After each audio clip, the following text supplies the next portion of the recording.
Let's go straight to Sky meteorologist Joe Wheeler, who is in Lincolnshire. So, Joe, we've approached the hour that we've all been waiting for. We were expecting it to get worse from here on in. Give us an understanding of where we're at with Storm Isha. We've just had a tornado warning in the last hour. Yes, that has been around for quite a bit of the day. And obviously, tornadoes, we do see around 25 to 30 of them in this country each year, but they are fairly rare. These are the right kind of conditions for it. So fingers crossed that doesn't happen. We do know that the winds that we expected are happening.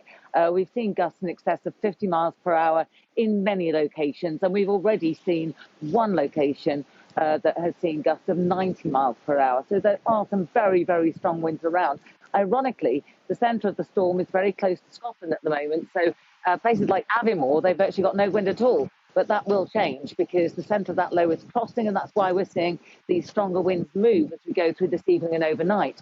So whilst there is an amber warning both in the north and the south, they actually have different levels of severity. Those in the north are likely to be the worst, where we could see violent storm force 11, gusts up to 80, 90 miles per hour, initially over western areas, southwestern parts of Scotland, into western Scotland, and after midnight, the stronger winds transfer to the northeast of Scotland.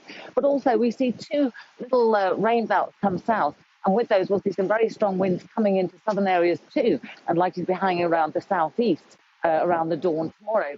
Now, along with this very strong and gusty winds, we've also got some very heavy rain. The rain will actually move through quite quickly, but it could give up to 4 inches in some places. So quite apart from the fact that's enough to give some flooding problems, it's also going to cause absolutely treacherous conditions on the roads with a lot of surface water, spray, and obviously the risk of flash flooding. So we are looking at some very, very challenging conditions overnight. Luckily, they are overnight. If this storm was coming through during the day, obviously the impacts would have been far greater for people going to work, going to school, trying to travel, all that kind of thing.